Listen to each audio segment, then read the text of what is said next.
कि जामनगर आने वाले मेहमानों के लिए एयरपोर्ट पर ही खाने पीने का इंतजाम भी किया गया। प्री वेडिंग में शामिल होने के लिए आ रहे मेहमानों को एयरपोर्ट से इवेंट साइट तक ले जाने के लिए लग्जरी गाड़ियां वहां पहले से मौजूद दिखी।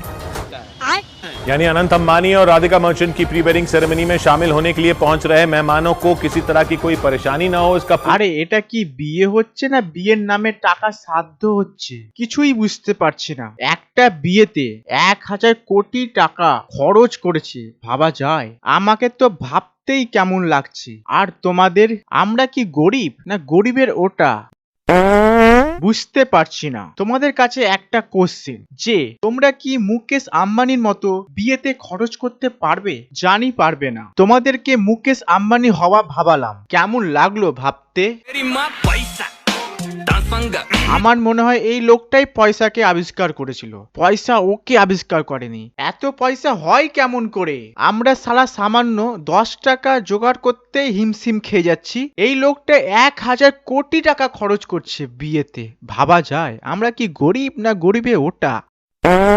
আবার শুনো, একটা সিঙ্গারকে আনতে 74 কোটি টাকা খরচ করেছে, ভাবা যায়? ও মুকেশ আম্বানি জি, আমাকেই দেখে নিতেন, বেশি না 1000 টাকা দিতেন, আপনাকে এমন গান শোনাতাম যে আপনি আমাকে আর ডাকতেন না, আর আমার 1000 টাকার লাভটা হয়ে যেত। 1000 টাকাটা আমার কাছে অনেক ভাই। কারা যেন বলছিল পয়সা দিয়ে কিছুই হয় না, পয়সা দিয়ে তুমি সুখ নিতে পারবে না। তাদেরকে আজ দেখাবো পয়সা দিয়ে কি হয়।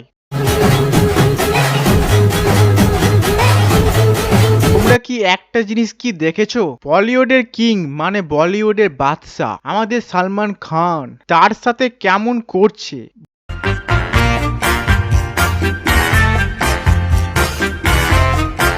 ভাবা যায়? তাকে দেখে সবাই ভয় খেত, কিন্তু মুকেশ আম্বানির ছেলের কাছে তো সে খেলনা। আমাদের কিং খান মানে শাহরুখ খান একটা ডায়লগ বলেছিল। दूसरा सवाल यह है कि क्या तीनों आमिर खान, सलमान खान, शाहरुख खान कभी तीनों एक फिल्म में देखे जा सकते हैं कभी? तो कैसी फिल्म आप अफोर्ड कर सको तो ऑफर कर दो बेटा, चड्डी बनियान बिक जाएगी तीनों को साइन करते करते। আজ দেখো মুকেশ আম্বানি 3টা খানকে একসাথে করে দিয়েছে। এখান থেকে কি শিখলাম?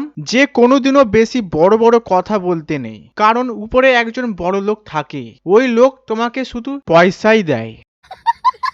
বলছি আম্বানি জি, যখন এত টাকা খরচ করে ছেলেকে বিয়ে দিয়েছেন, তো আমাদের মতো ছেলেদের কথা তো একটু ভাবুন। একটু জিও নেটওয়ার্কের উপরে একটু টাকা দিতেন, তাহলে আমাদের একটু ভালো হতো, কারণ আমরা 4G জায়গায় 3G নেট পাচ্ছি, মাঝে মাঝে তো পাচ্ছিই না। তো একটু যদি দেখেন।